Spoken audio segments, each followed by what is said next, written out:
Bila sebut pasal bekalan, kita akan teringat firman Allah Subhanahu wa taala, "Wa tazawwadu", berbekallah kamu. Fa inna khairaz zadi taqwa. Sebaik-baik bekal adalah bekalan takwa. Selalu kita dengar ayat tu. Kamu perlu berbekal. Berbekal nak pergi ke mana? Alam akhirat, alam barzah. Dan Allah sebut sebaik-baik bekal adalah bekalan takwa. Dalam Al-Quran, kalimah takwa ataupun ayat tentang takwa diulang lebih kurang 220 kali. Ayat tentang takwa dalam Al-Quran. Dan para ulama mengatakan tidak ada satu amalan yang lebih besar daripada amalan takwa. Maksudnya ibadah yang paling besar adalah ibadah takwa. Dan sekarang ni kita jadi persoalan kita ialah apa itu takwa? Takwa tu sendiri apa? Kalau kita rujuk kalam kata-kata Sayyidina Ali, juga Imam Hasan Al-Basri. Imam Hasan Al-Basri ni di kalangan tabi'in.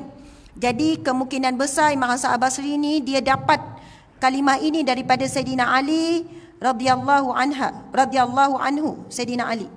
Kata Sayyidina Ali, apa itu takwa? Takwa itu ada 4. Cuba kita perhatikan cukup tak ciri-ciri takwa ini pada diri kita. Ini kita berkongsi, kita muhasabah bersama-sama tentang bekalan untuk menuju akhirat cukup ke tidak. Dan bekalan yang paling utama adalah bekalan takwa. Jadi kita nak faham tentang apa itu takwa. Kalau menurut Sayyidina Ali menyebutkan, takwa itu yang pertama, al-khawf bil jalil. Al-khawf bil jalil, yang pertama. Yang kedua, al-amalu bin tanzil. Al-amalu bin tanzil. Nanti kita sebut maksud dia. Orang lelaki steady tu kan, dia terus ingat tu. Subhanallah. Tak apalah ingat tak ingat. Kadang tu memang yang menyampaikan pun tak ingat lepas sampaikan. Tapi yang penting dapatlah 1-2 buah untuk bawa balik untuk beramal. Bukan orang yang ingat untung, bukan orang yang menyampaikan untung, bukan orang yang banyak menulis untung. Yang akan untung selepas pulang je daripada kuliah ini adalah orang yang beramal, walaupun ambil 1 je pun jadilah. Subhanallah. Yang kedua, al-amalu bitanzil. Yang ketiga, ar-ridha bil qalil. Dan yang keempat, wasti'dadu bil yaumil akhir. Ini kata-kata Sayyidina Ali dan juga Imam Hasan Al-Basri. Yang pertama, ciri-ciri takwa. Apa itu takwa? Yang pertama, al-khawf bil jalil, iaitu takut kepada Allah Subhanahu wa taala. Biasa kita sebut takwa, takwa tu takut kepada Allah, betul kan?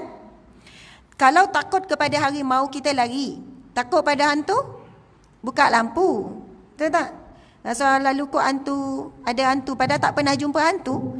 Tapi cerita hantu diulang-ulang daripada kecil, dimomok-momok, tak pernah nampak hantu seumur hidup. Lebih yakin hantu daripada ada malaikat. Itu lebih kuat lagi, sampai menggetar-getar, tak tahu getar sebab apa. Sebab benda tu ditanam, akhirnya jadi keimanan ataupun jadi kepercayaan. Tetapi kepercayaan kepada malaikat itu ada kiri kanan, tak sekuat kepercayaan wujudnya hantu. Sebab apa?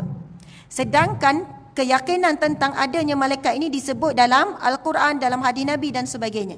Terbukti macam mana? Apabila kita berlaku, kita duduk seorang diri ramai mana, tak kira orang muda ke orang tua ke, boleh melakukan maksiat dalam seorang diri. Boleh buat dosa seorang diri.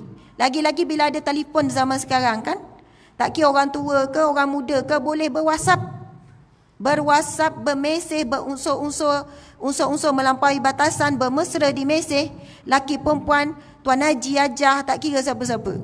Haji ke, hajah ke, orang muda ke.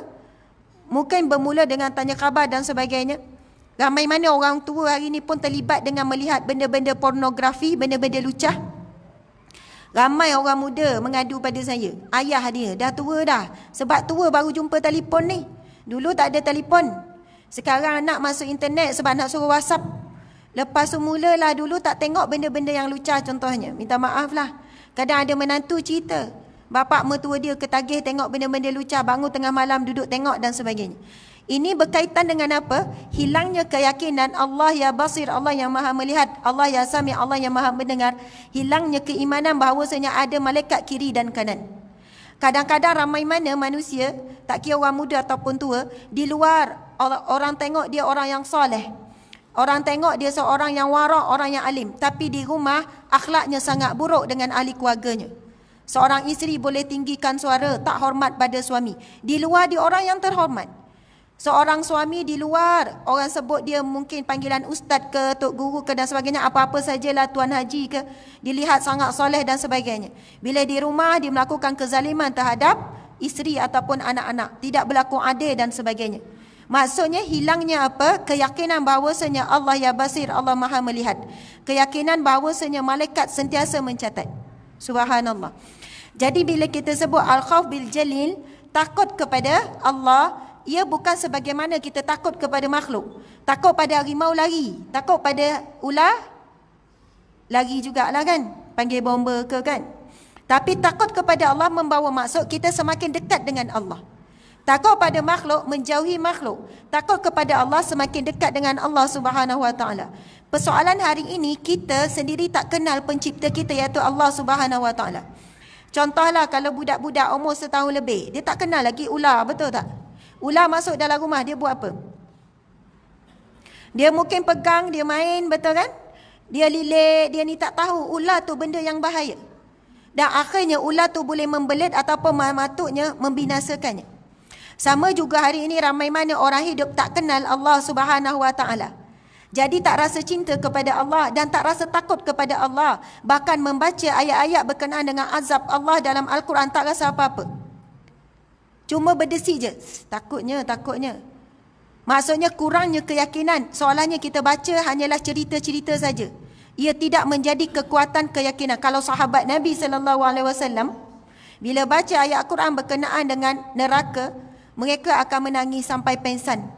Kerana mereka membayangkan mereka berada di dalam neraka. Kita baca ayat Al-Quran tentang neraka, kita tak rasa kita rasa orang lain. Bila baca tentang syurga, mereka menangis juga ketakutan. Mereka membayangkan mereka tidak ada di dalam syurga. Kita pula sebaliknya. Bila cerita pasal syurga, kita senyum, insya-Allah ahli syurga semua ni.